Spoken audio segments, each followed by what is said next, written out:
Good morning, everyone. Today, I would like um, to discuss a topic that is quite important, and that is the the issue of single-use plastics. So it's not exactly like so. This is going to be not about necessarily the vegan lifestyle, but one could say that it is, because vegan lifestyle is about kindness and compassion to all beings, to all animals, and the single-use plastic is very bad for nature and the animals. So in that sense, it is part of the vegan lifestyle, and and I would like to discuss this a little bit. So as we all know, like well, plastic is quite useful because it's something that is very permeable, and we can use plastic bags and everything that we can use and reuse for a long time. But it has a hidden cost. It's like the hidden cost of convenience, and that is not just plastics, but single-use plastics, which a very big part of the plastic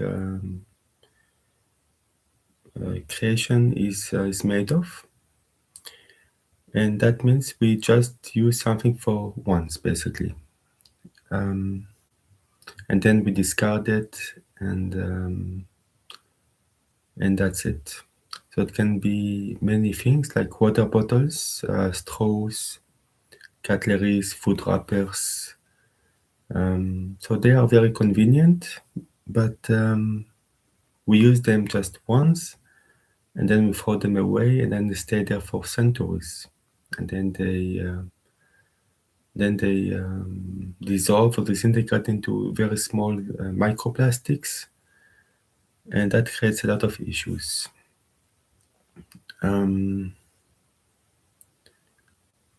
Which is why it is a good idea to reduce their usage, to replace them with more permanent utensils like metals or anything else, or bamboo. And yeah, nowadays there are some countries which have like strong policies for banning single-use plastics, and that is great. I believe Australia is one of the best for that. It has very strong policies that over time ban more and more single-use plastics. And but is it enough? We can always do better, but it's important that we do something about it.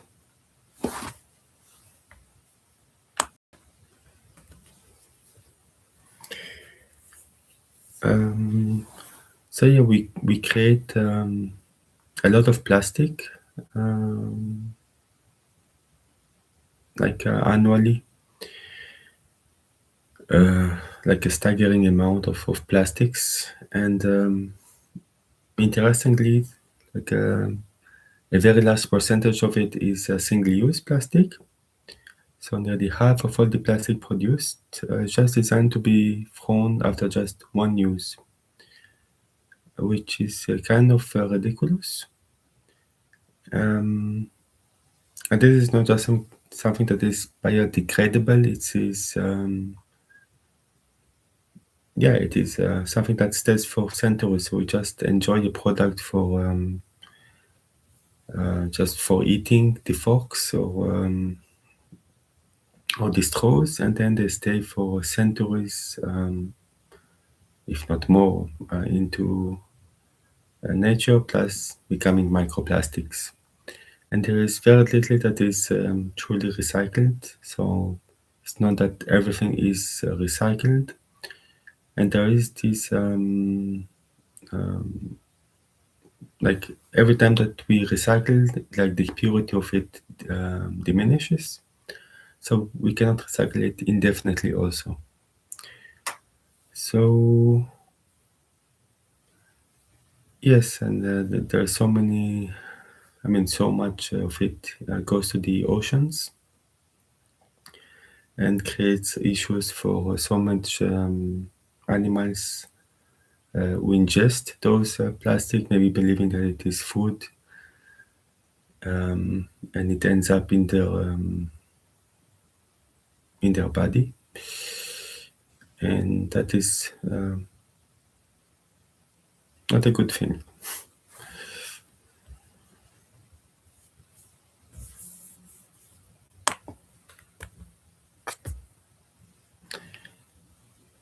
Yeah, plastic never truly disintegrates, so it cannot like become nothing. It is, I mean, what it become, disposal become like microplastics when you throw it in nature, and it breaks down into it.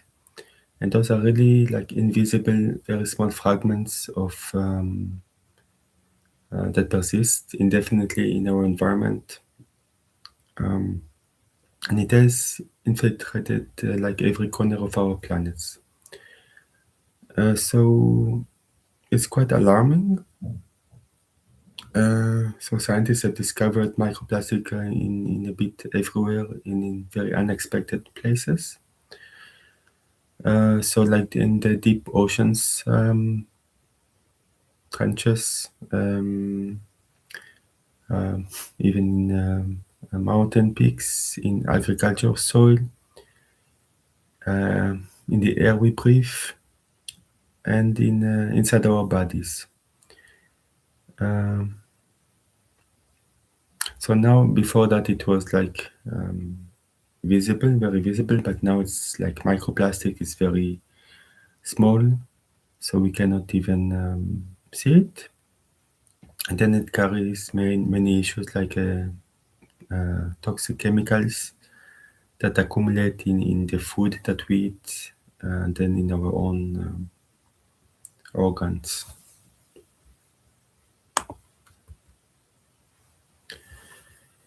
And yeah, wildlife, they suffer a lot because of it. The turtles who mistake the plastic for jellyfish. Like they're their prey, and then seabirds who feed like plastic fragments to their babies because what they believe it's food, and then it's filling their stomach with of indigestible waste.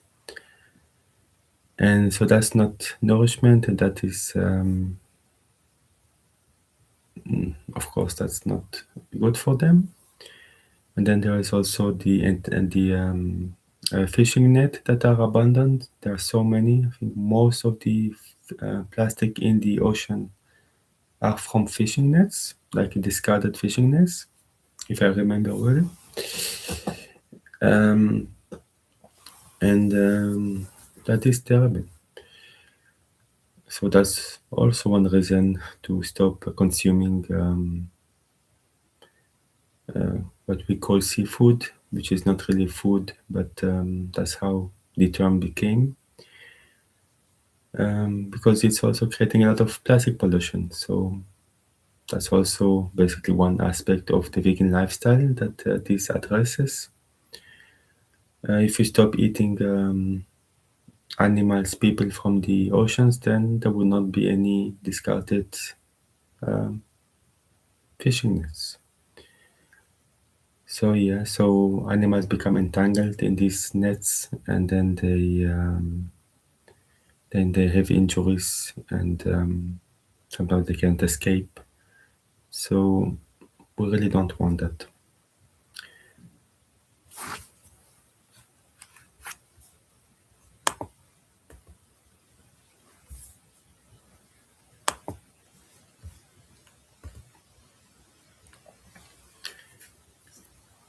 So our oceans are drowning in plastic. Um, like the vast majority of the litter is comprised of basically plastics, debris, and it is believed that like by weight, all the plastic in the oceans will outlive with rival population in the coming years. So all the ecosystems are at risk in the entire planet, not just one place, but the entire planet. And yeah, what can we do about it? Well, we can do many things. Well, first, not consider the ocean as a dumping ground, because so many rivers flow um, go to the ocean, and then with so much plastic, um, like waste, and there are things that we can do as a society is to like catch these plastics, like create barriers for the plastics. This is done by a wonderful organization. I mean, several, but one called the Ocean Cleanup. Maybe you know about it. It's a wonderful organization that tackles all the plastic issues in the world. But there is also another one called Plastic Fisher that mainly works in India and Indonesia for now. And I believe there are maybe a few others, I'm not sure, but maybe those are the two big ones. So another thing that we can do is just not use single-use plastic or avoid them as much as possible. Sometimes it's not possible to completely avoid them, but as much as possible and practicable. So, for example, straws, we should always use plastic, and not plastic. We should always use like non-plastic straws, unless there is a but otherwise, like can use glass straws is very good. Then it's reusable, or metal ones, and for basically everything we can use the real, so-called real cutlery, not the plastic one that we just use once and then we throw it away, which is such a waste. And also the goblets to drink, so many plastic goblets, but we can just drink in a normal a cup. Why use plastic cups? It is convenient, but it is very wasteful. Um, the ocean is not just again a dumping ground, as said. It is a living, breathing entity that sustains all life on Earth. It produces over half of the oxygens we breathe, and yeah, it regulates our climates. And yeah, there's a lot of food there. I'm not talking about people food, but like the fish food. But there's like algae that we can eat from there, um, which can be quite very healthy and yeah, filled with omega 3. We don't need the fish For the omega-3s, we can go to the source of it. But in any case, yeah. So a lot of it is at risk, and that's why we need to tackle this issue. So yeah, so plastic is invading our human body from the drinking water that contains microplastics in measurable quantities to the food we eat. So from what we consider like seafood, like unfortunately, yeah, many people consume fish. Believing that it is food, but okay, so fish has a lot of one issue is that they are not food. There are people, but even then, when we consume them, then they also have like microplastic because they eat microplastics, and bigger fish eat smaller fish, and so on. So microplastic is added into fish, and if we consume fish, then we also consume the microplastics that they have eaten, very toxic ones. What about also mercury and other things? But there is certainly a lot of microplastics there. And that's another reason for not consuming any seafood. For that's not the main reason, I would say. The main reason is fish is not food. But at the same time, also now fish is toxic for humans too because of the microplastic, mercury, and whatnot. And it is found that we have like microplastics in our human bodies, and that's that's a big issue. It causes a lot of like health issues. And yeah, so what we do to our earth is hurt us. And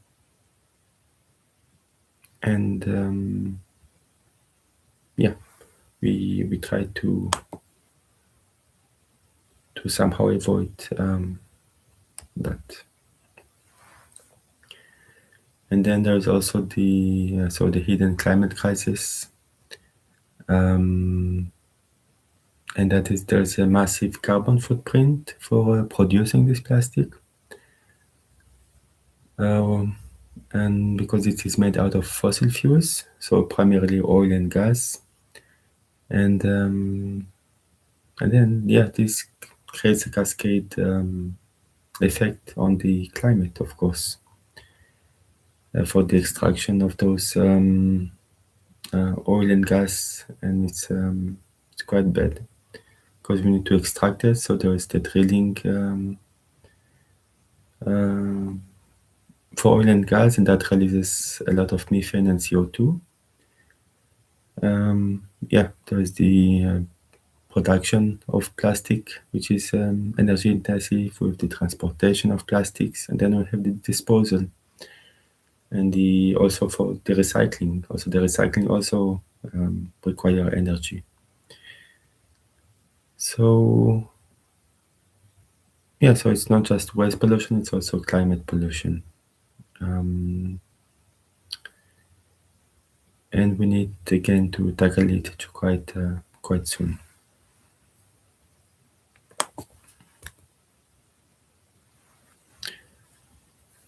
So recycling is believed to be the answer to all, but it's part of the answer.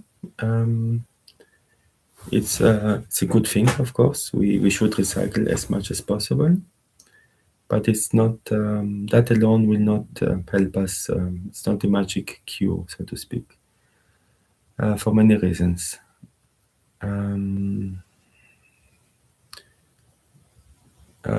Yeah, so like it has, we have limited materials on Earth. We don't have well, plastic comes from somewhere, so we don't have like an unlimited amount of it. And there are some that simply cannot, some plastic that cannot be recycled. Because when we throw something away, often it has like organic matters with it, or maybe printing materials or whatever. So some of it just cannot be recycled or not easily. And then the quality degrades. So yeah, when we recycle plastic, then it degrades with each recycling, so we cannot recycle indefinitely. And yeah, so the amount of plastic that we recycle is very small, like 9%. And that's only even in countries that really have such systems in place. So it's probably even much lower.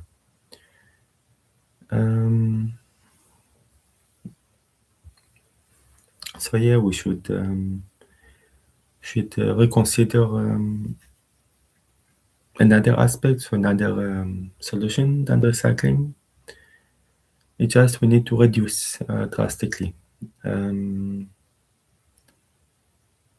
And that is very important. And reduce, that means not to use single-use plastic as much as possible.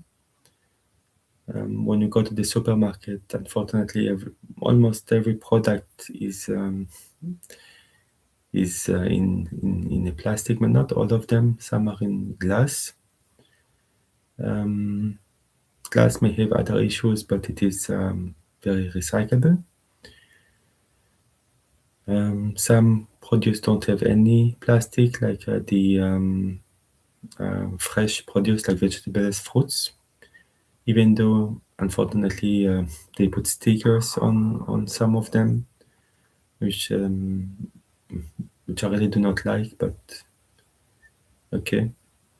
They don't need to put plastic. They can put like a marker. So they started now doing that. So to replace plastic with like markers, like tattoos on fruits that are safe and clear. And yes, so we should try to find some, like in supermarkets they have the food where we can choose a lot of food at once.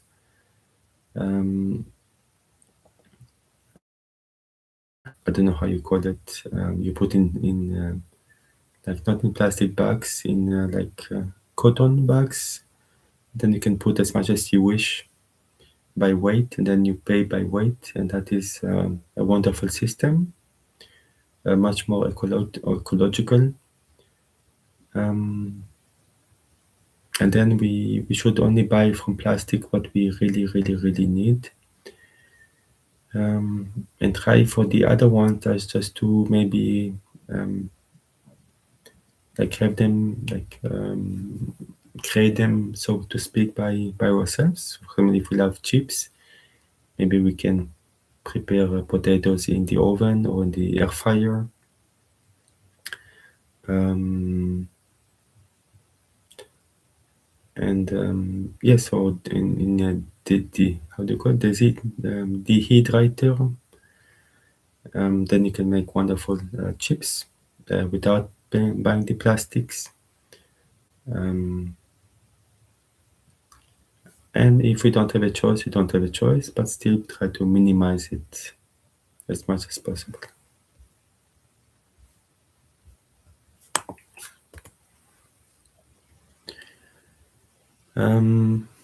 Yeah, so there are some simple alternatives, but really powerful impact. So reusable bags are wonderful. And there are bags that one can use and reuse over and over again, indefinitely. and that they don't break easily. Some can be made out of plastic that is very durable. Then we can use them for many years. Or cotton bags can be great. Anything that is not like single use, that we buy it and then we use it and then we throw it away. Then we can use refillable bottles, of course, for water or other drinks. It's very easy to do.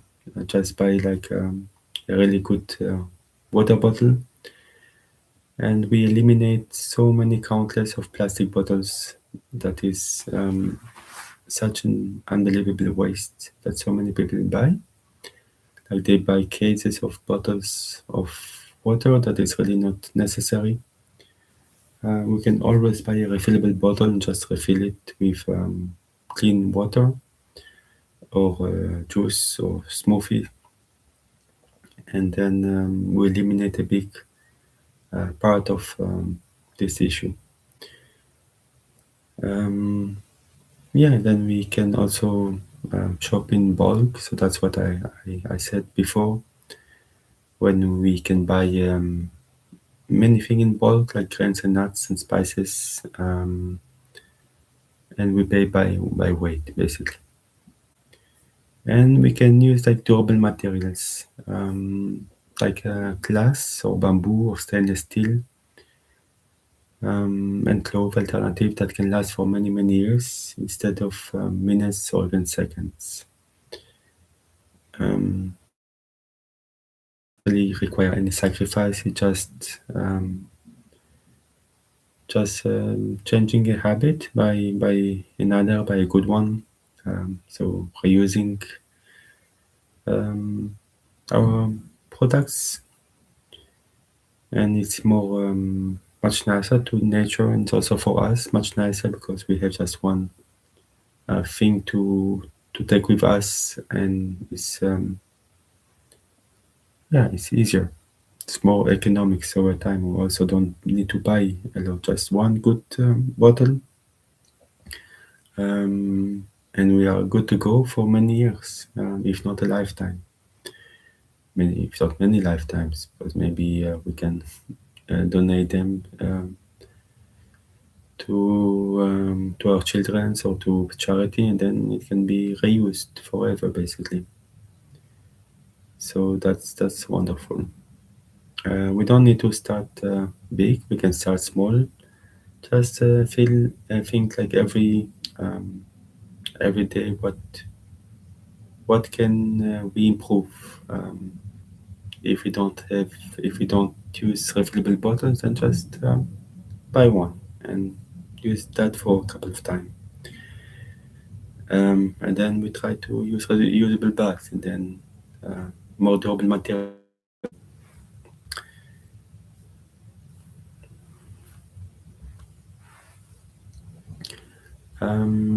Yes. So reducing single-use plastic is is a choice, an act of compassion, because we don't want the animals to be trapped in plastic and to fill themselves with microplastic and getting sick and dying. And then if we ingest even this, what we consider seafood, then we consume these plastics.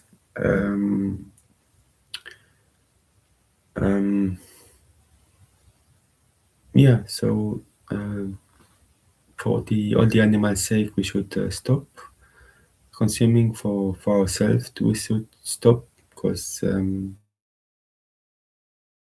nature. But yeah, when we consume not only seafood, so-called seafood, I don't like this word really. That's why I put it in quotation. Because yeah, again, for me, all oceans people are not food, but unfortunately, in this world, it is so widespread that people don't think that they think that the oceans is a big refrigerator. Um, but then there's also table salt that can include microplastics, maybe algae or whatever comes from the earth that is truly food. And we also need to think about our future generation. They will inherit all the consequences of what we do with our consumption. If we throw a plastic in the ocean, then that will our future generation, children will inherit that for centuries in the form of either that object or microplastics. And yeah, it's a more conscious world, thinking more mindfully, more consciously. So it also comes with the minimalist mindset to minimize our footprint on the earth. So it's all interlinked basically. So the single-use plastic plus minimalism plus the vegan lifestyle, they all are very much intertwined. They are all compassionate. I mean, removing single-use plastic and is very compassionate. To be minimalist is a compassionate act also, and to be vegan is for sure most compassionate. So yes, so we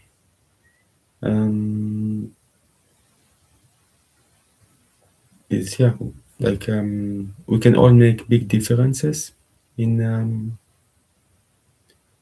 our life, in the world also. But would we do it? It's our choice. Again, it comes down to our choice. But it's not really so when other animals, other beings are affected, we cannot really talk about choice, in my opinion. That's why I also don't like this argument that one say, for example, if one brings out the vegan argument, and then somebody will be maybe offended and say, "No, it's my choice to eat." No, it's not.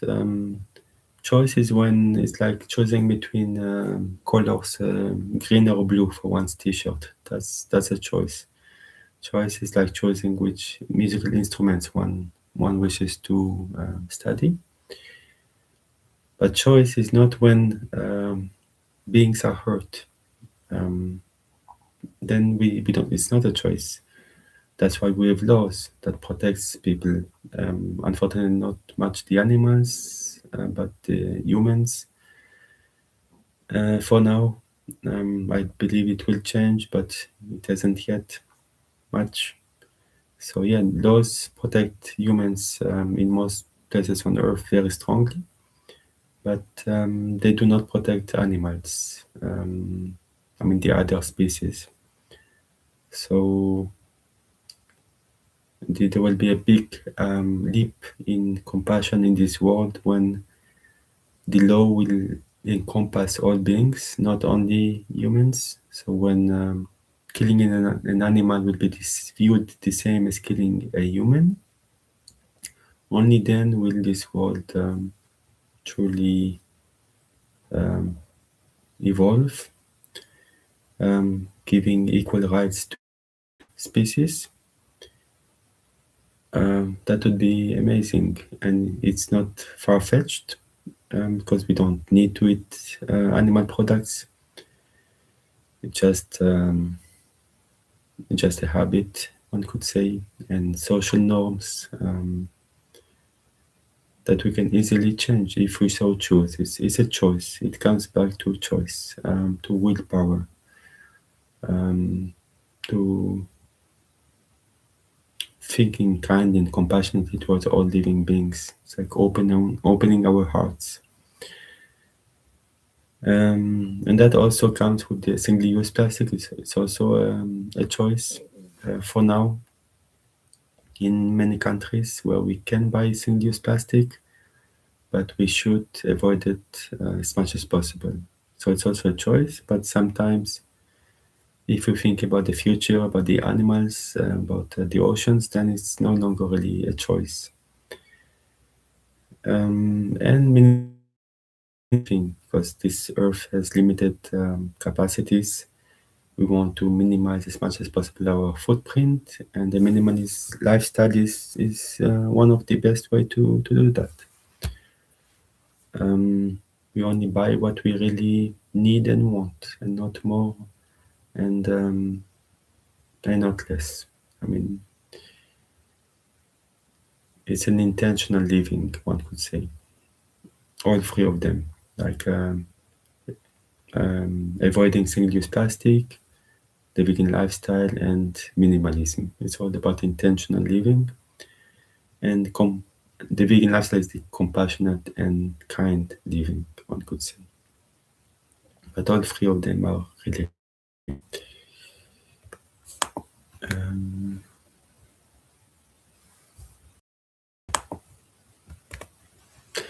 yeah, so that is all for today.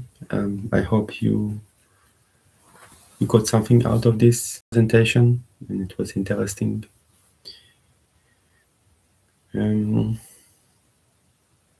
Yeah, just to conclude, maybe just what we can do is reduce our single-use plastic usage.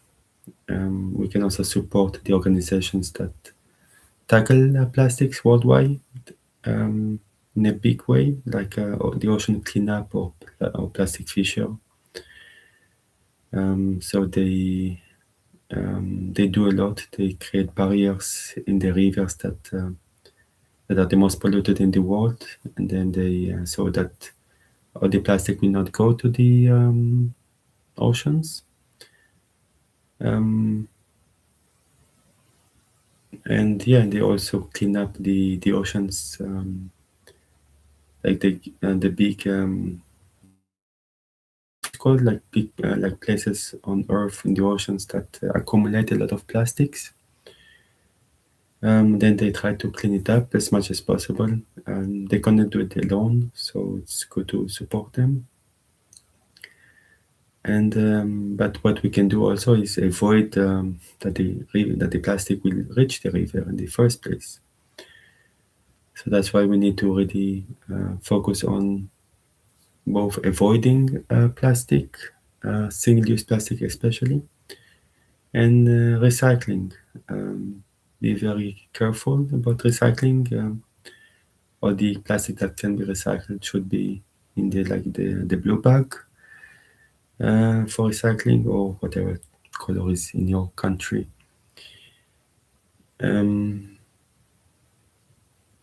Yeah, so let's let our footprint be as light as possible on this earth, so that we try to walk compassionately and kindly, and not leave a gigantic footprint every time we move.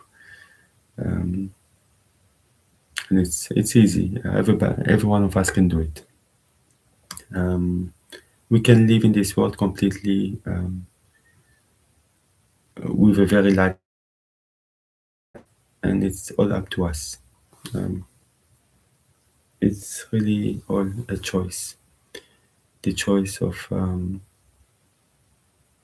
avoiding single-use plastic, the choice of minimizing all our products, and the choice of kind and compassionate towards all living beings. All three of them comes together. So thank you.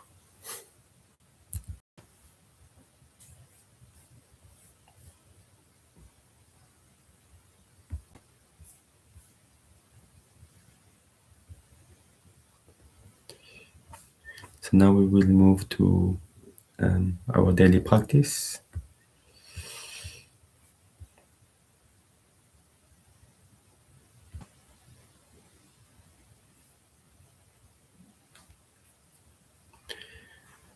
Okay.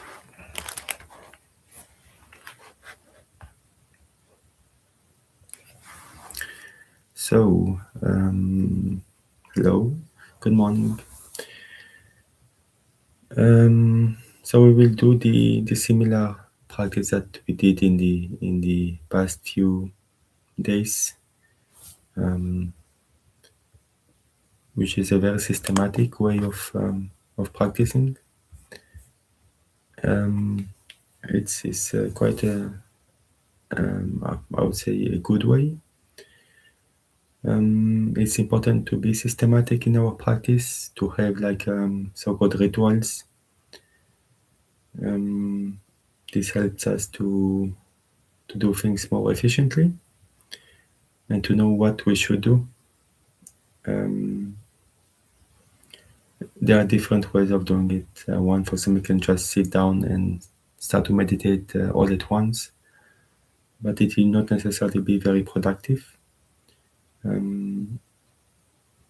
That's why we do all what we do now before the meditation itself. So there's all these steps. Of course, one can also do it in a very short time. So we don't need, now we pass maybe about 2 hours and a half on it.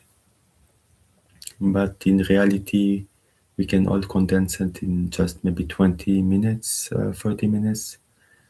And if one really doesn't have time, we can just make a 3 minutes practice, and then we can only do meditation. That is fine. Like 3 minutes meditation all over, like for the day, like all over the day when we have time. That is wonderful.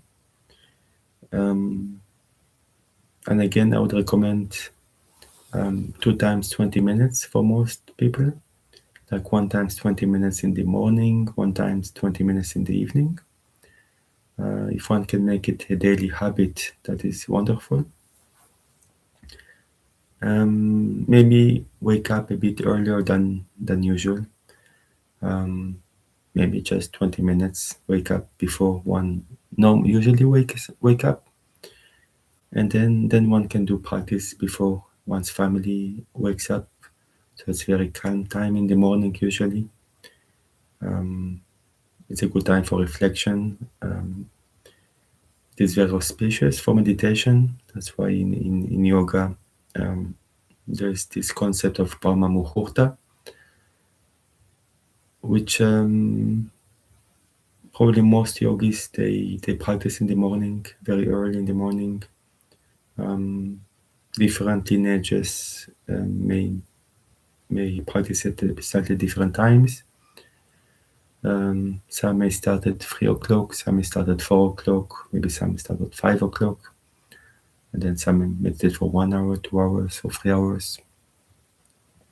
Because it's a very auspicious time. It's very calm. All the energies of the world is kind of sleeping, so we are not disturbed by other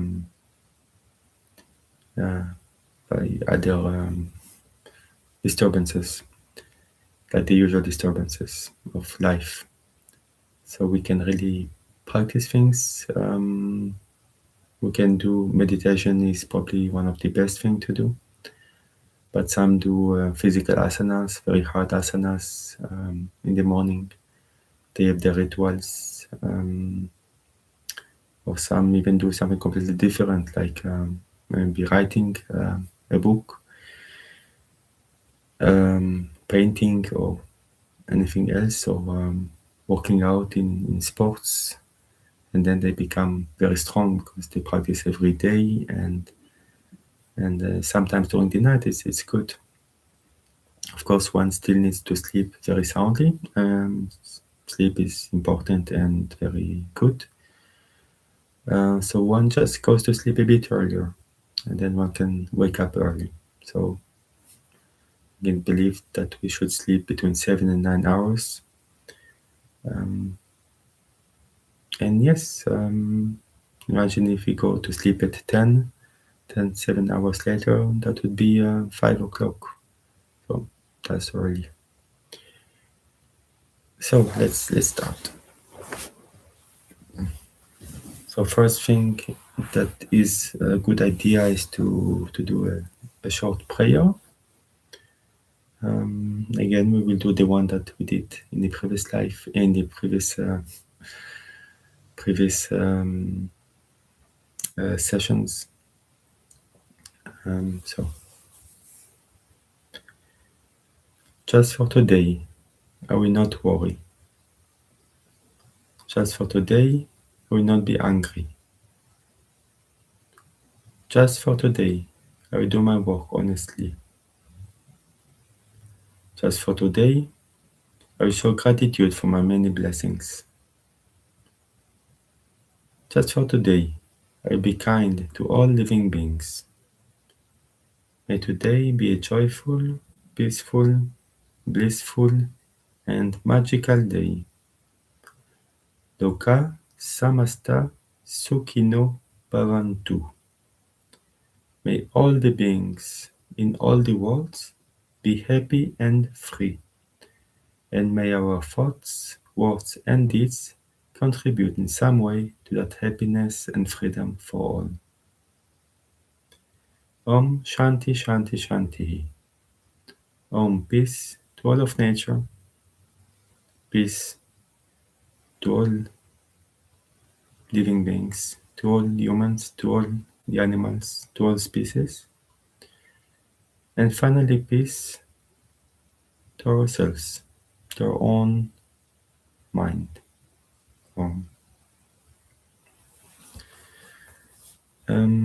Yeah, so again, this is my so-called my prayer. I mean, it's not my prayer, but that is what I pray to in the morning, just to set a good mood.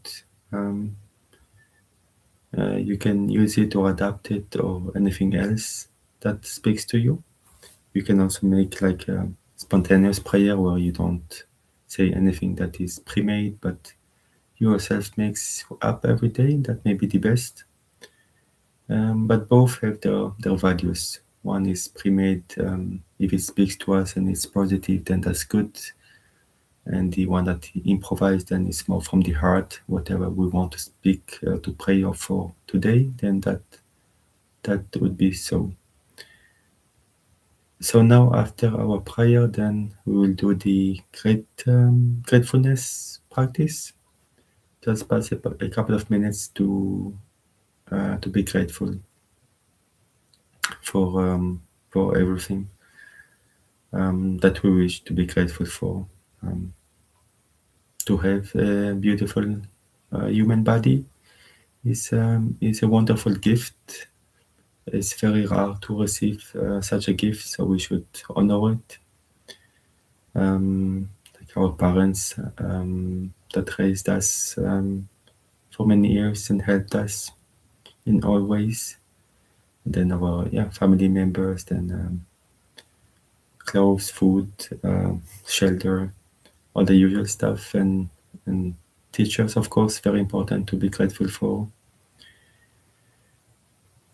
And what not? Like all the beautiful animals on this planet, we can be grateful for that we have such a beautiful planet.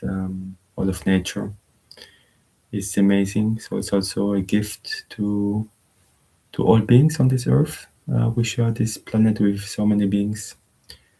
One could say that it is a spaceship. Like the entire earth is a spaceship in space that holds so many travelers, like space travelers. We can see it that way. That is a nice way to see that. Then we are all in together. There's no one that is not important. All are important, humans and animals. So let's do that for just a couple of minutes.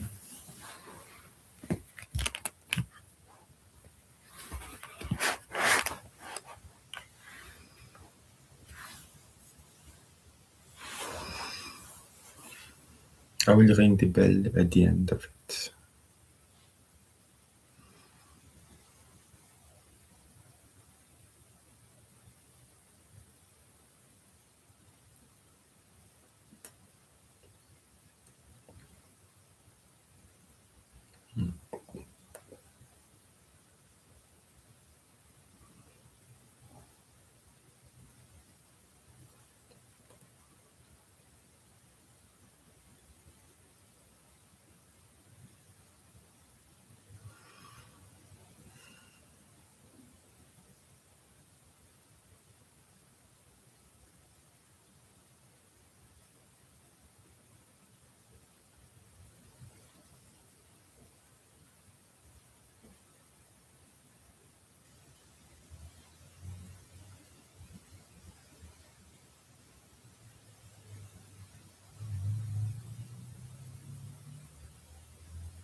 So let's pass to the next part.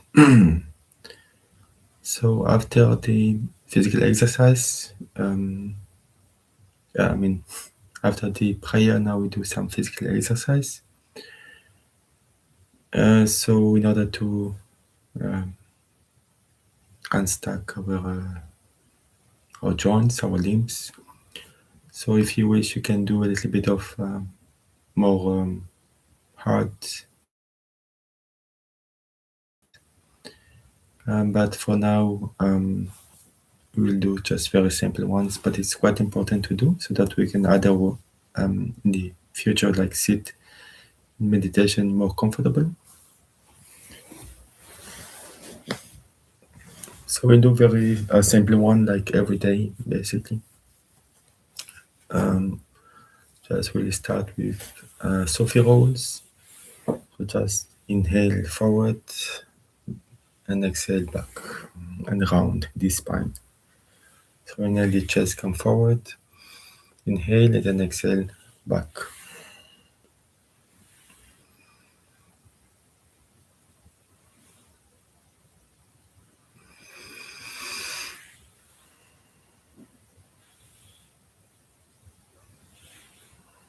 And the other way.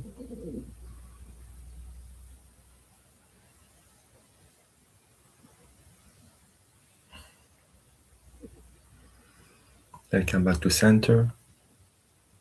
Then the big bear. So inhale, exhale around the back.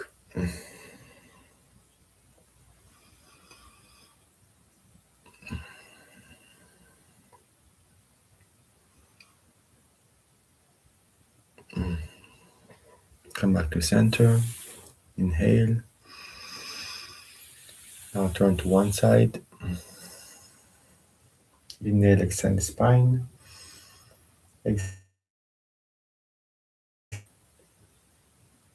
Inhale, come to center. Exhale. Then inhale. Exhale, turn to the other side. Inhale, extend the spine. Exhale, turn a bit more. Inhale, come to center. Exhale.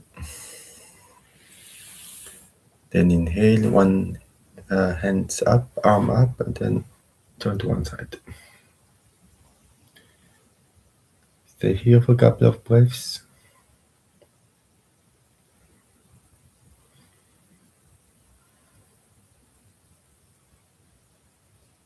Come back to center. The other side.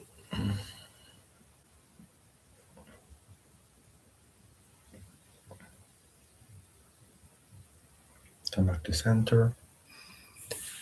Hands on the shoulders, then just inhale up. Exhale back.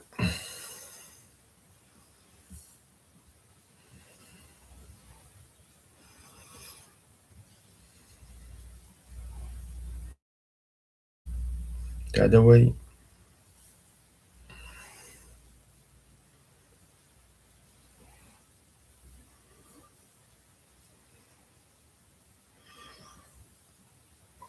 And come back to center. Then make some wrist rotation.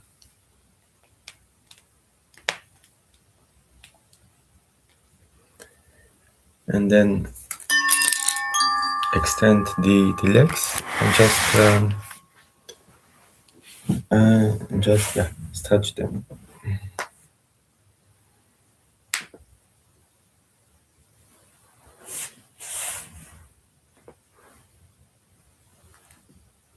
You can make rotations with the foot.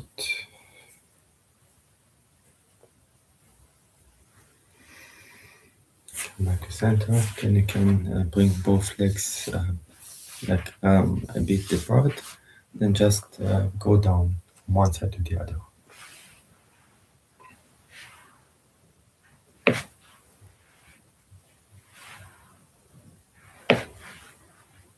Come back to center and put your legs in in like losange position, just in front of you, and just fold forward. Very, very gently, you don't push, you just let go, and very passive position. Just for a couple of breaths.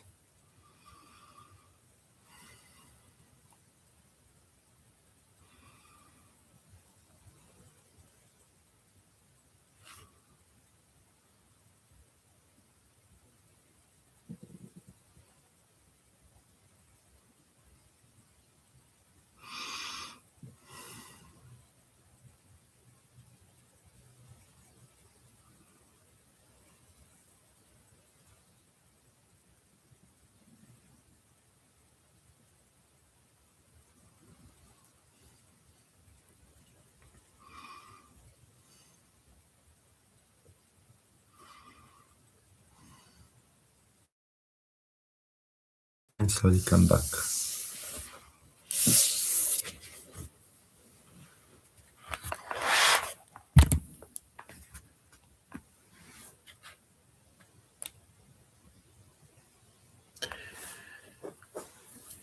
So that was the physical part of it.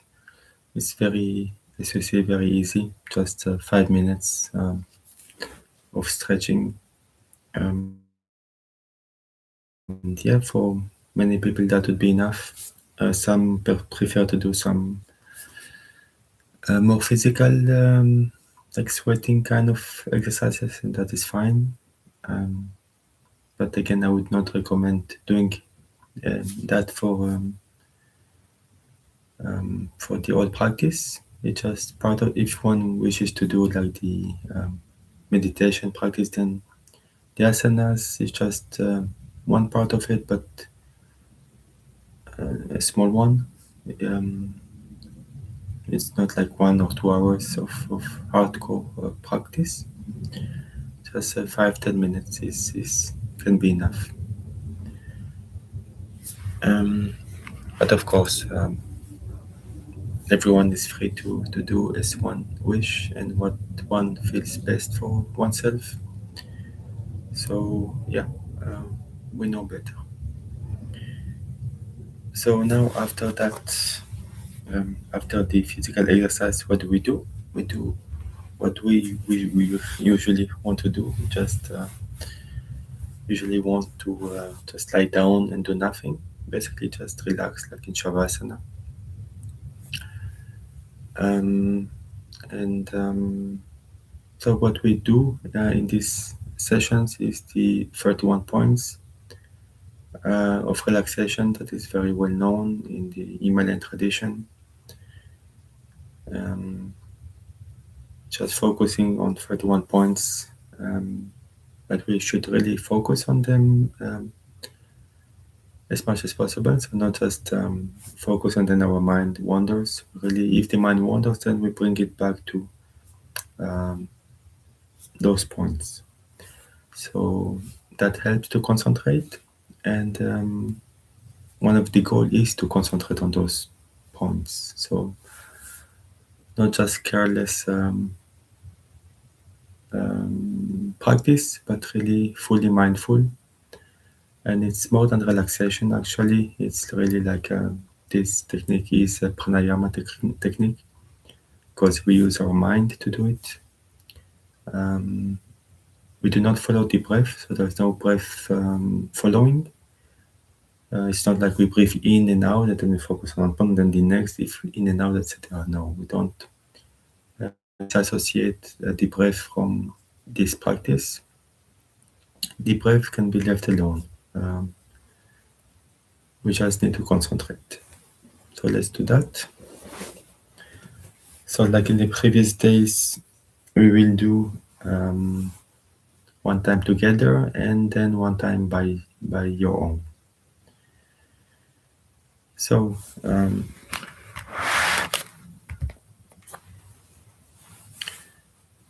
just first try to body in your position.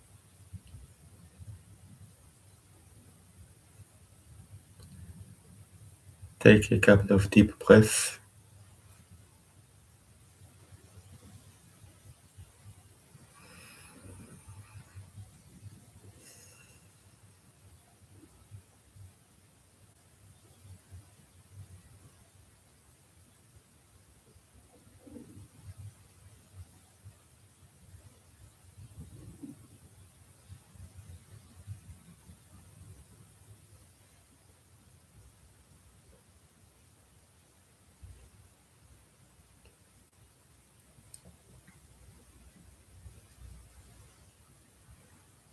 Relax all your body. So relax your shoulders, your head, your face.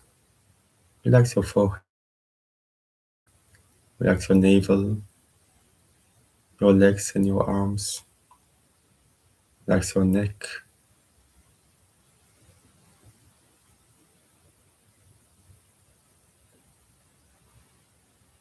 Be completely relaxed.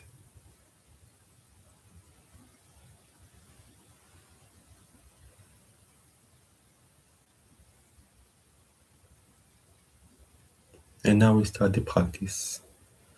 So bring your entire awareness to the space between the eyebrows.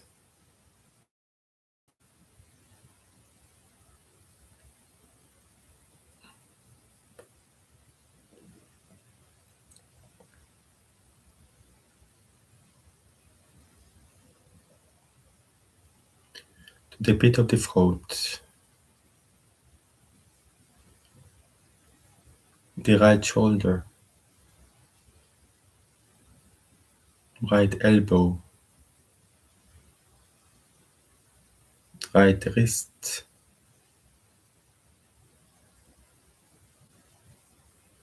Tip of the right thumb. Tip of the index finger. Middle finger. Ring finger. And little finger. Back to the right wrist. Right elbow. Right shoulder. Pit of the throat. Left shoulder. Left elbow. Left wrist. Tip of the left thumb. Tip of the index finger. Middle finger. Ring finger. And little finger. Back to left wrist. Left elbow. Left shoulder. Pit of the throat. The center of the chest. The right chest. The center of the chest. Left chest. And finally the center of the chest.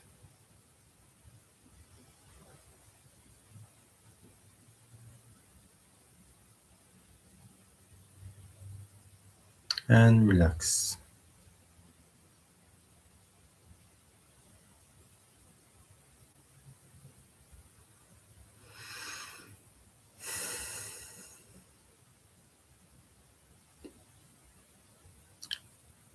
And now we're going to do it each individually.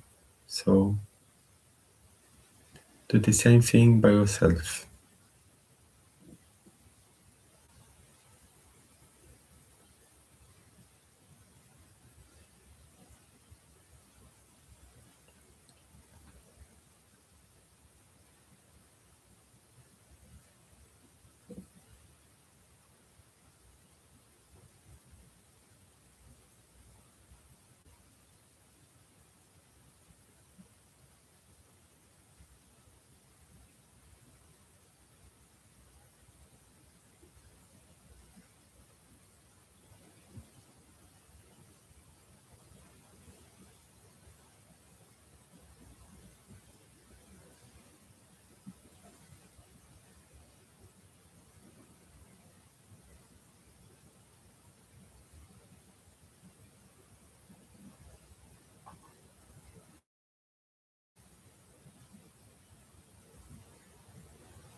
and just relax.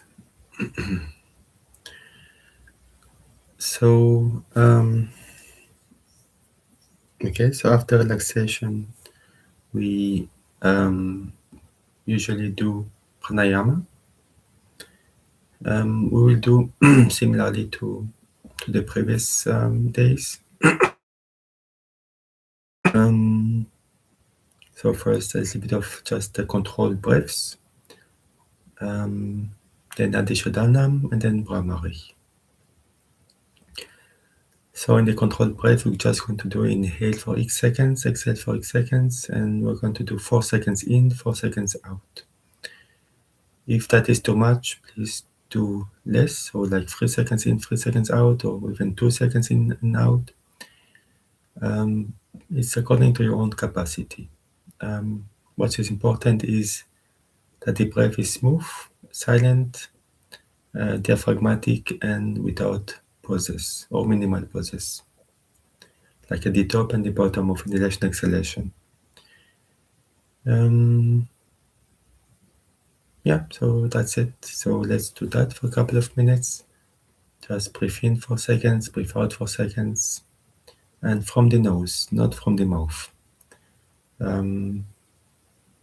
Nose is for breathing, mouth is for speaking and eating. Unless there's an emergency that we cannot breathe from the nose, we should, as much as possible, breathe from the nose. So let's do that.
and slowly come back.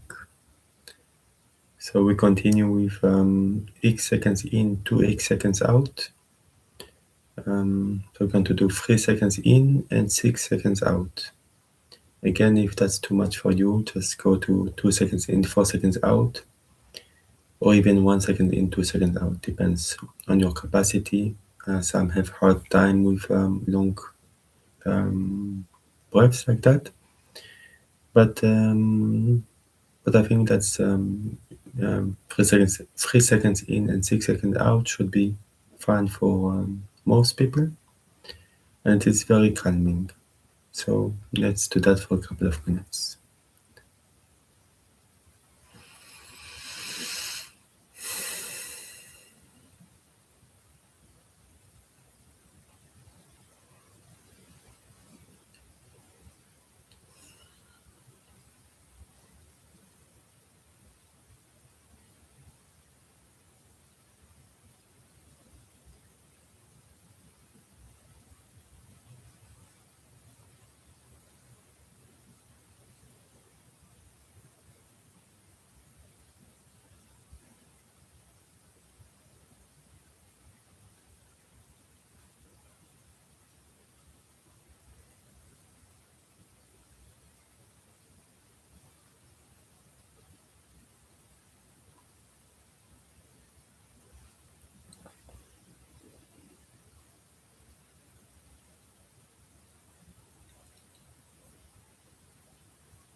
and slowly come back.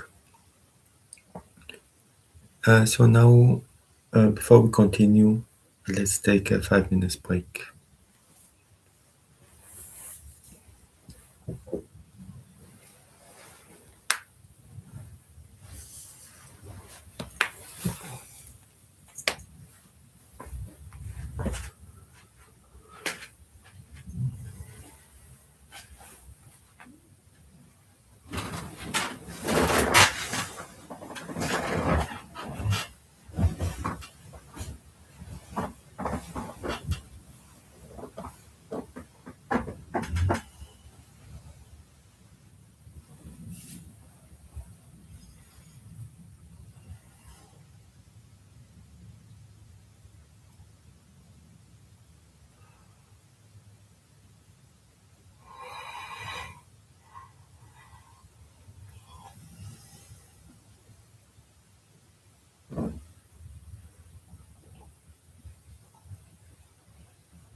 let's continue. So, now we're going to do the Nadi Shodhanam or Anuloma Viloma, which is the alternate nostril breathing. We're going to do the second time. So there are three types, main types. The first one we saw in the first 10 sessions. We're going to see the second type in the 10 next sessions, so until session 20. And then from session 21, we're going to do the third type, so that it is quite clear and mastered by everyone. So yeah, I try to be as systematic as possible also in what I present, not to go too fast, just because it doesn't make sense to go too fast and then one just learn a bunch of techniques. But if one doesn't practice them, then they don't make much sense.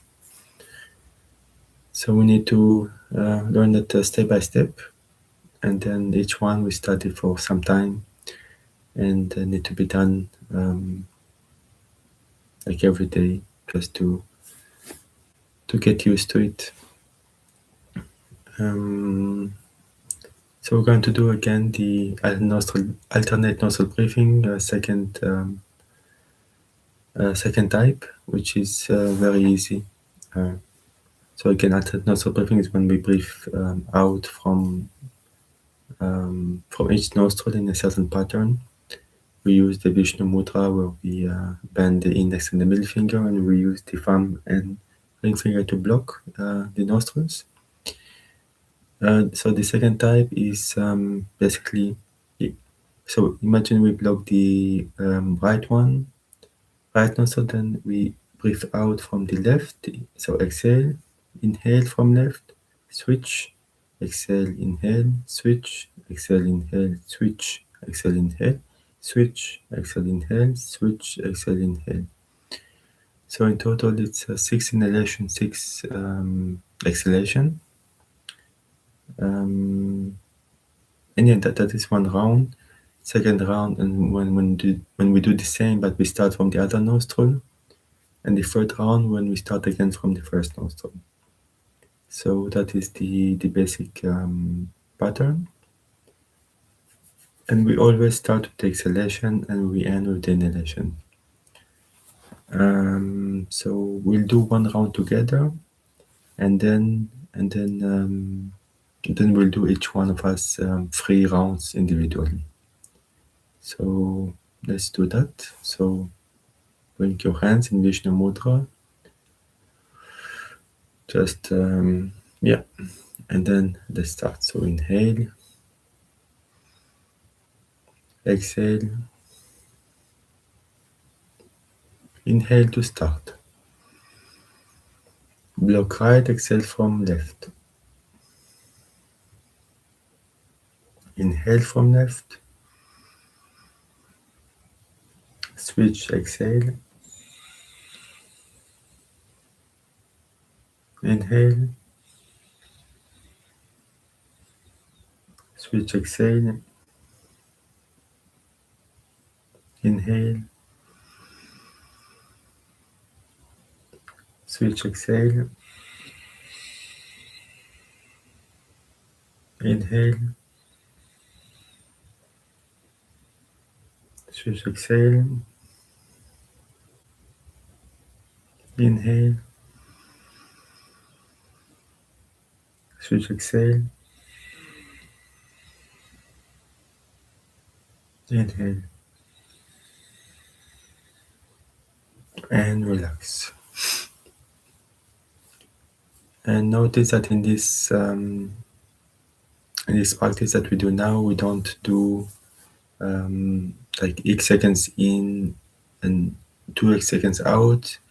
We don't do retentions also. It's a very simple practice, just more or less the same as exhalation, inhalation, and just switching without retention also.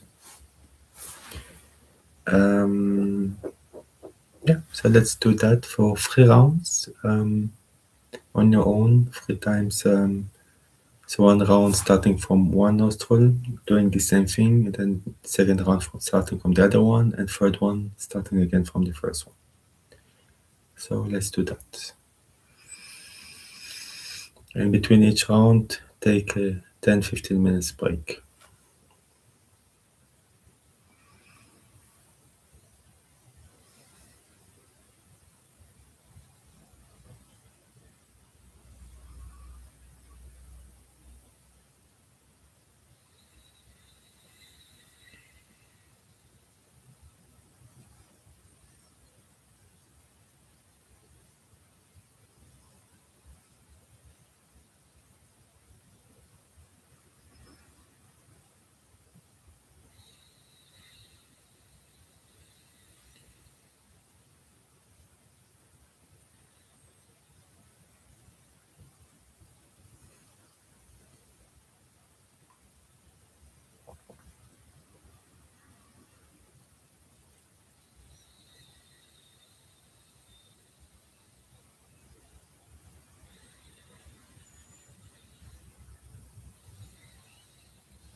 So let's pass now to the next practice, which is Brahmari.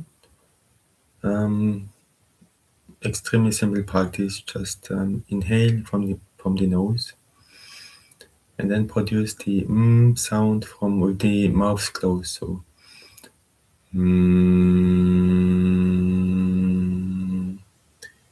this is very calming to the nervous system. It kicks in the parasympathetic nervous system, so it's quite good. So let's do that for just a couple of minutes.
And relax.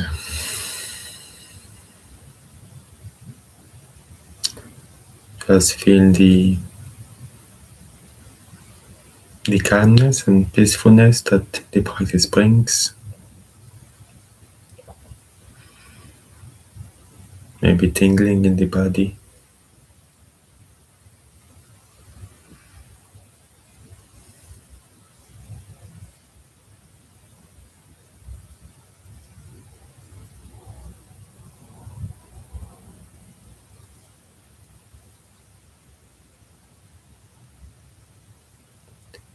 And now let's move to the next part, which is self-dialogue. Yes, okay, I talked about it quite a lot in the past sessions. Just as usual, as a rapid recap. So self-dialogue is about talking with our own mind in a positive, constructive way. What we talk to is basically the Buddhi, the higher self of ourself. It's our cognitive higher self, the one that really thinks clearly, logically.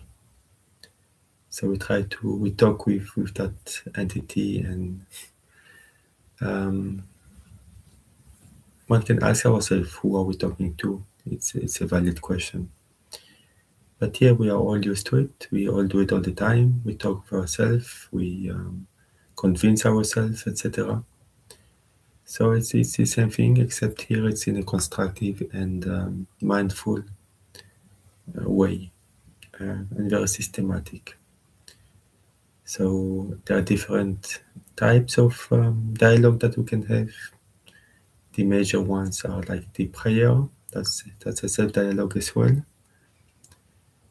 That we wish good for others, for ourselves, for all living beings, for the planet. So it's that kind of prayer where we express ourselves to a divinity or to ourselves or to higher truth or to nature, or its affirmations, so anything in between. And then we have gratitude like kind of talk where we are just grateful for everything,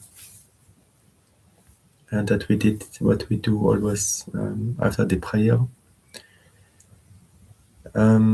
Then we have the higher truths, like who am I? Like yogis have what are called mahavakyas, which are like higher truths or like utterances of truths that they ponder about, that they think about. But yeah, who am I is one of the most common one. Just pondering about it. Who am I? Who am I really? In a good way.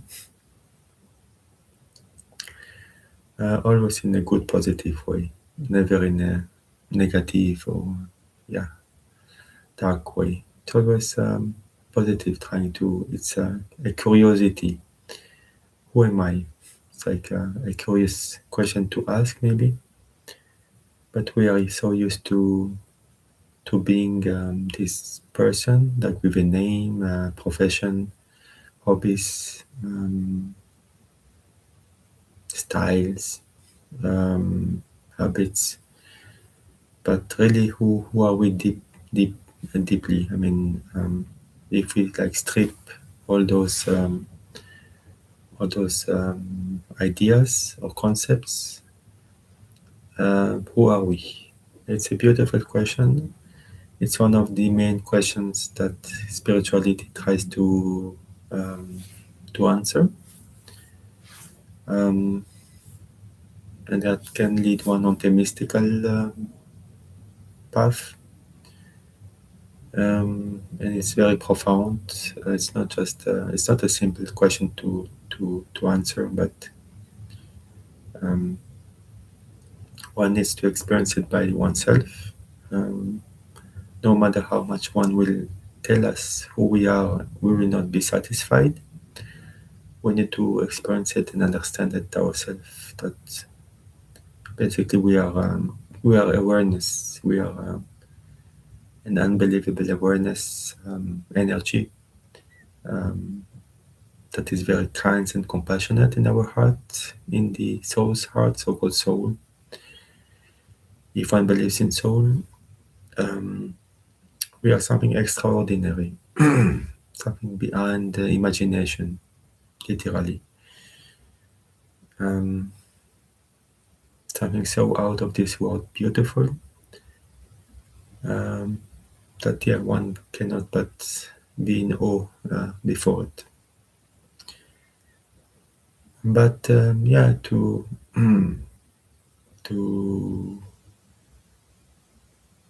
really understand that, we need to practice.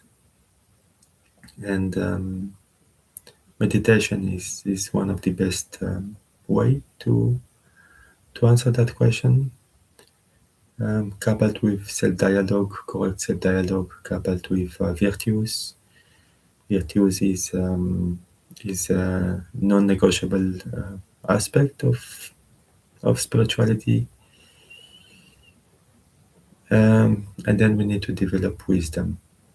So 3 things: virtues, meditation, self-dialogue, mindfulness, and wisdom that we can develop by reading scriptures, listening to mystics of the past and the present, and just pondering also about life. Truly pondering about life, but who we are. Why have we been born on Earth? Why are we here?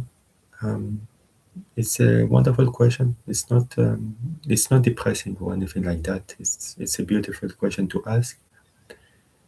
One will not necessarily have the answer, but one can just ponder about it.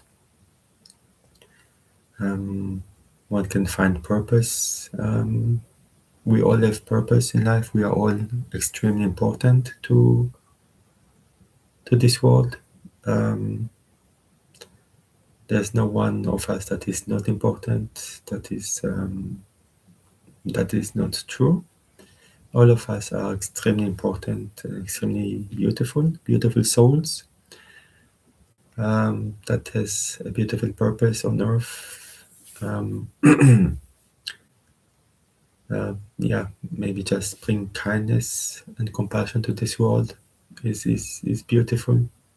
Helping people, developing ourselves, maybe in art, that is beautiful. Whatever art we want to master, whatever it is, music, painting,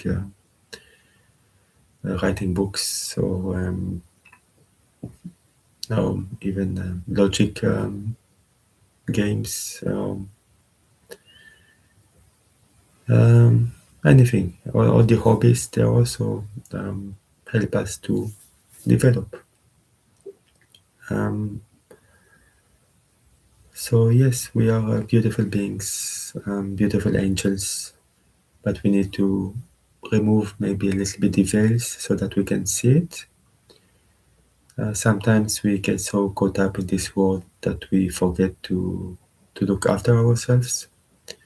But it's good to take a bit of rest from this, maybe from work, just to take some deep breaths and yeah, just like try to meditate. So that's why meditation is important, because it gives us a space of peacefulness, of where we can be ourselves again in silence, and let the thoughts come and go without us following them like clouds. And yeah, so I want to stress this fact that we are all beautiful and that we are all angels. No matter what we did in the past, that is the past. We need to get past this, and it's only the present that counts. So,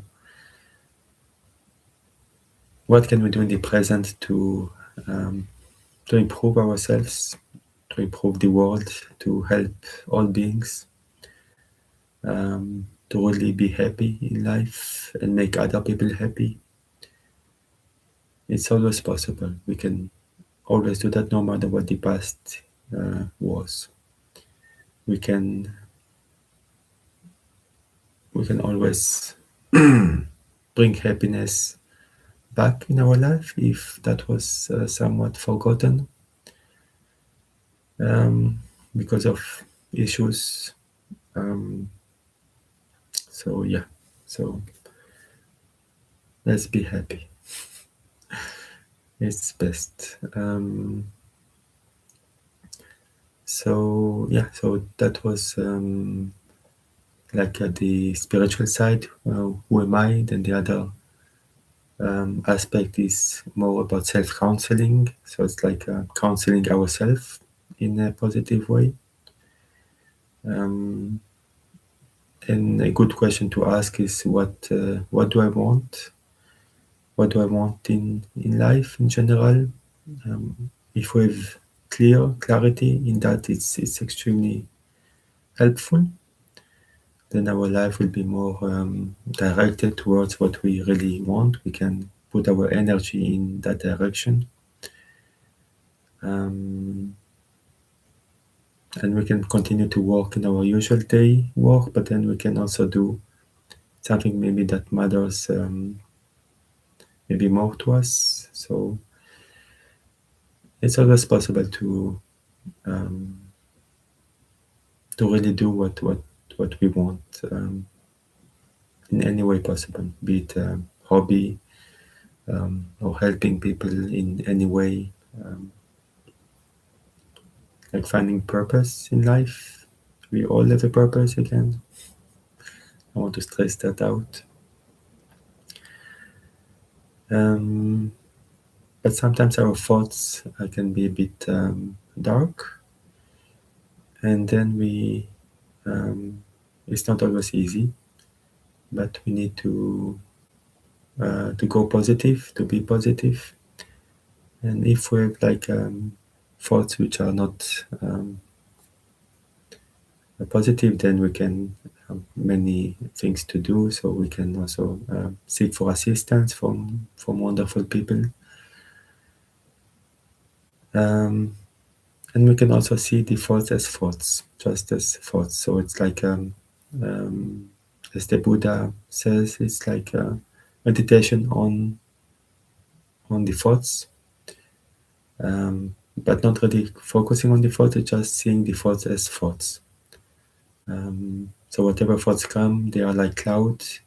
Maybe the cloud is a bit gloomy, but clouds, they pass. So, and after they pass, the sky is clear again.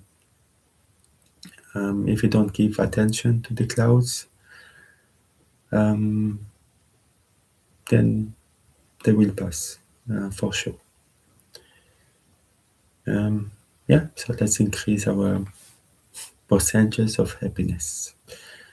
And then the other possibility is friendship with mind. It's just to be friends with the mind. Just be friendly, talk friendly with the mind in a friendly manner, as if our mind is our best friend, because our mind wishes to be our best friend, because our mind is basically part of ourselves. It is kind of interesting. The mind is at the same time separate, but this with us, it's both at the same time.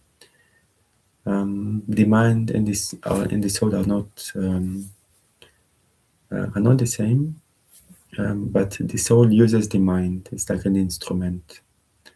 So because we need the mind in this world to work, so that's why it's a wonderful instrument as well as the body. So both are instruments, extremely useful and practical instruments that we use. And it's a good idea to befriend our mind. So just talk the mind as if he or she is our best friend. So that's the options. If you have any other options, feel free to use it, like affirmations. That's also a positive thing. So let's do that for about 12 minutes. So like meditation, we should try to be as comfortable as possible and stable, and just try to not move too much and talk.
So that concludes this part of the practice.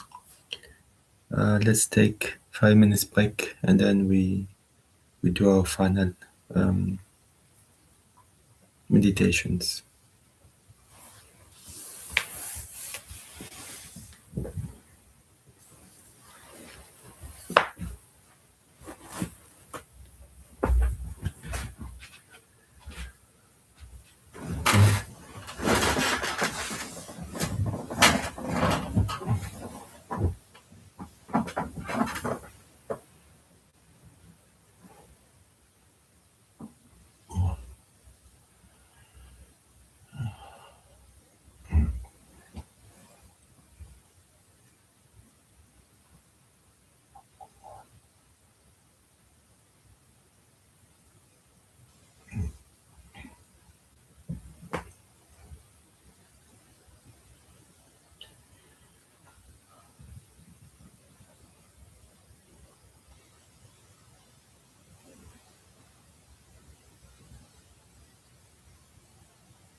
Okie dokie.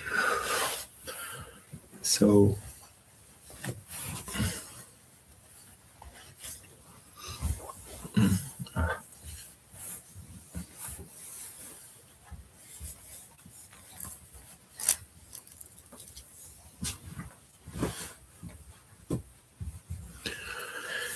okay, so let's move to the meditation part. So we will do like I think yesterday we meditated 2 times 20 minutes. The first 20 minutes would be guided, at least initially. And then the next session will not be guided and will be by you. So the guidance again, it will be the Kayashteriam meditation initially. And when that is basically finished, means we are stable and comfortable in our position, then we start the watching the breath. So we watch the sensations of the air in the nostrils,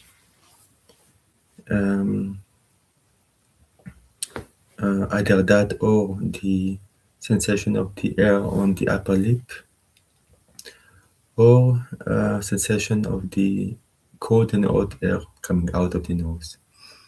So when we inhale cold air. When we exhale hot air. And we can notice the difference by just being mindful.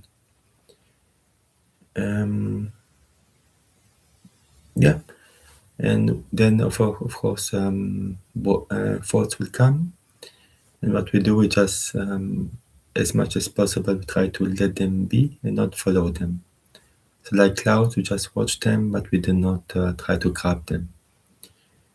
And initially we can like count the breaths, like inhalation 1, then exhalation, inhalation 2, and so on until 5, and then back to 1.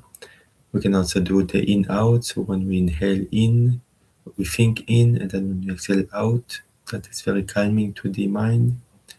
And once we are settled, then we can let go of the counting, all this practice, and then just fully focus on the breath sensations.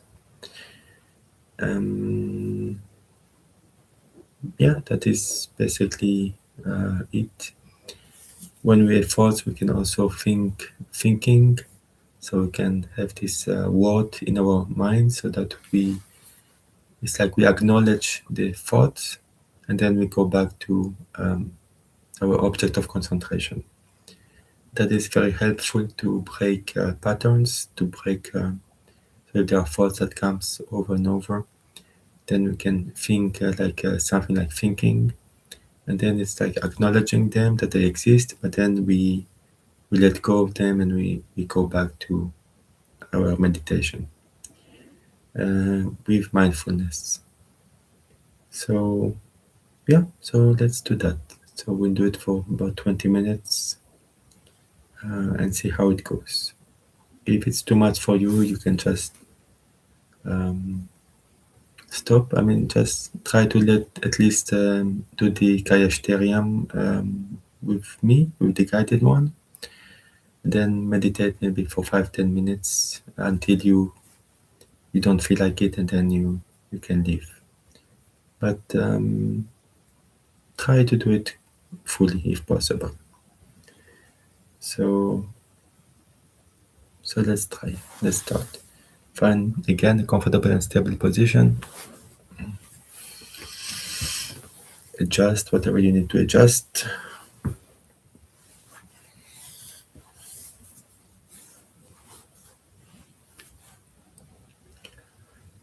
And let's start.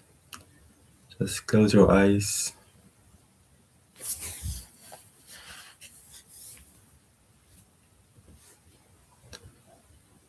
And take a couple of deep breaths.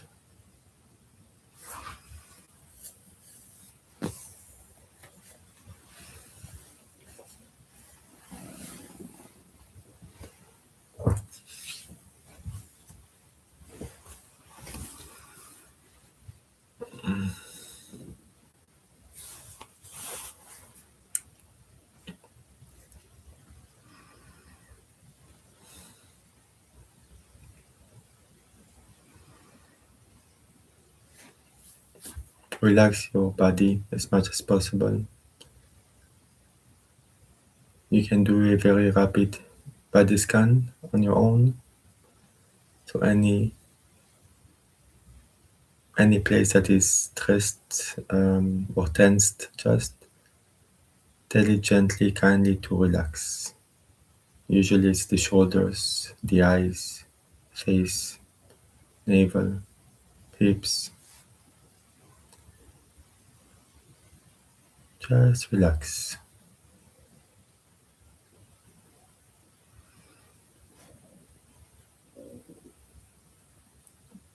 Bring your entire awareness to your right leg.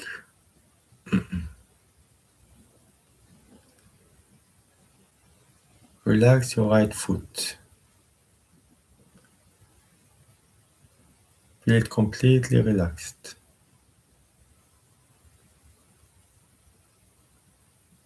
Relax your right lower leg, upper leg, right hip, and your entire right leg.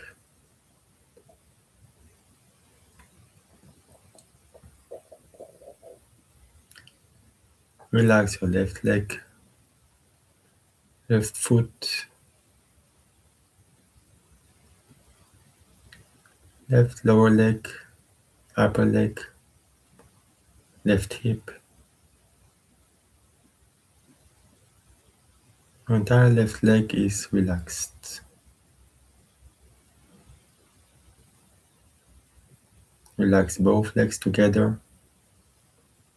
Feel them sink in the ground like the roots of a tree.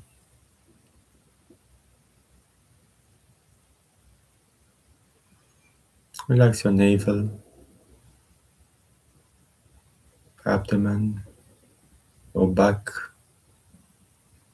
lower back, middle back, upper back, neck. Relax your shoulders, right arm. Relax your right hand and fingers and fingertips. Right lower arm, upper arm, entire arm. Relax your left arm, left hand, left lower arm, upper arm, left shoulder.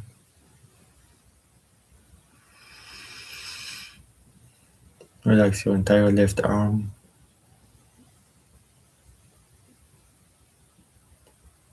Relax both arms together.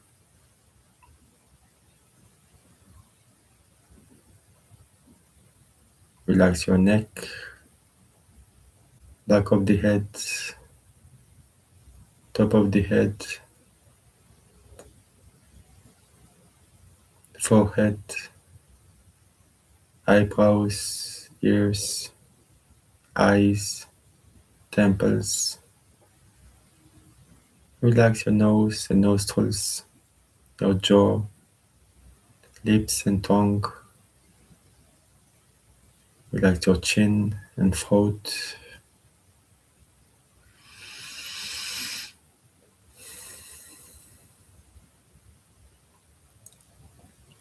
Just feel completely relaxed.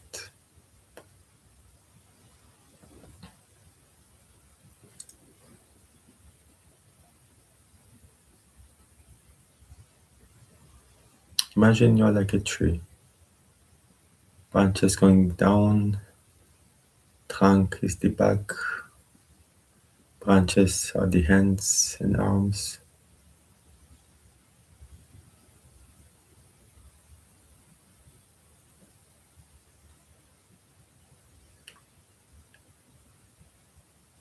And now let's start the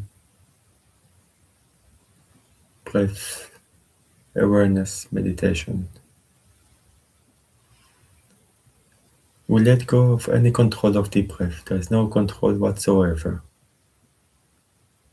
Just let it inhale, exhale completely naturally. All we do is observe. We are aware of it.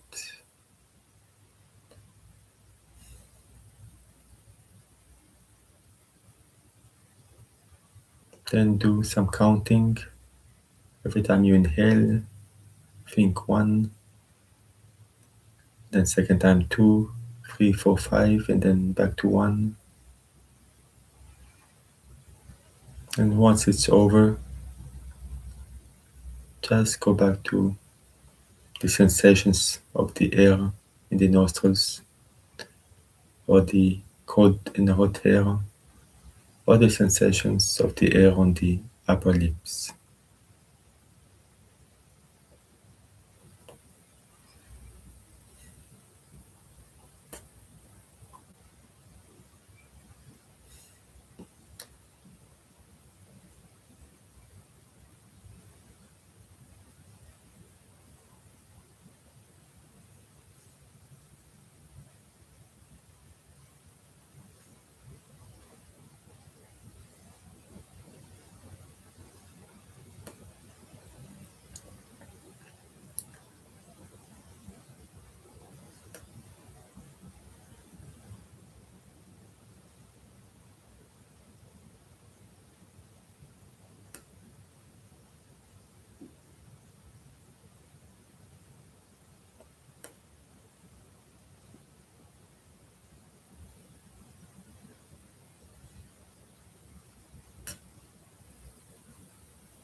So let's have a 5 minutes break and then we come back to our final meditation of the morning.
So let's start our 20 minutes meditation.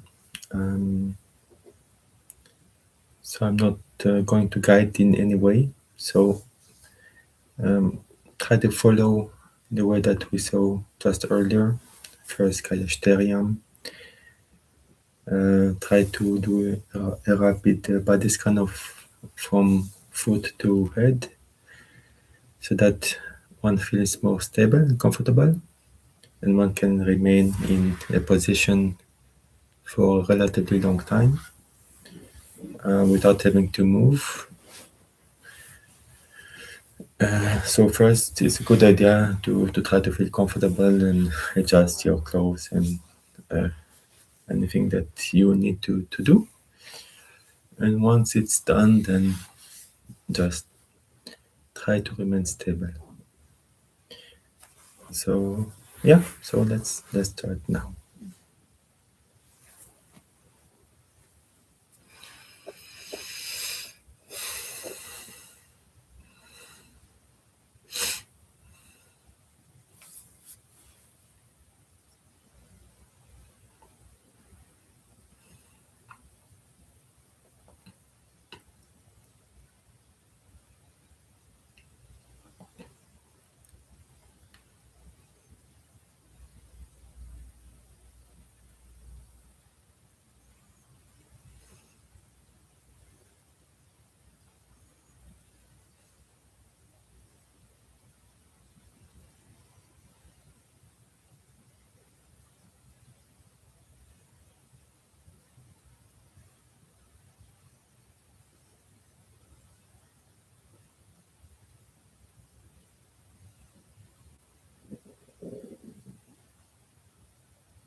So this concludes our practice for this morning.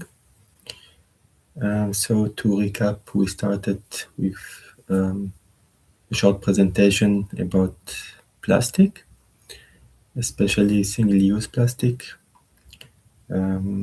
which creates a lot of issues to the oceans, to our planet, and yeah. So some solutions is to reduce, use substitution quite easily, like water bottles, glass water bottles, permanent water bottles instead of plastic, single-use bottles like many have, and many other kind of improvements that we can do, which would be awesome for the planet and for the animals. Yeah, so thank you very much. I hope this session was useful in any way. And I wish you a wonderful, wonderful day, and I hope to see you soon. And yeah, bye bye.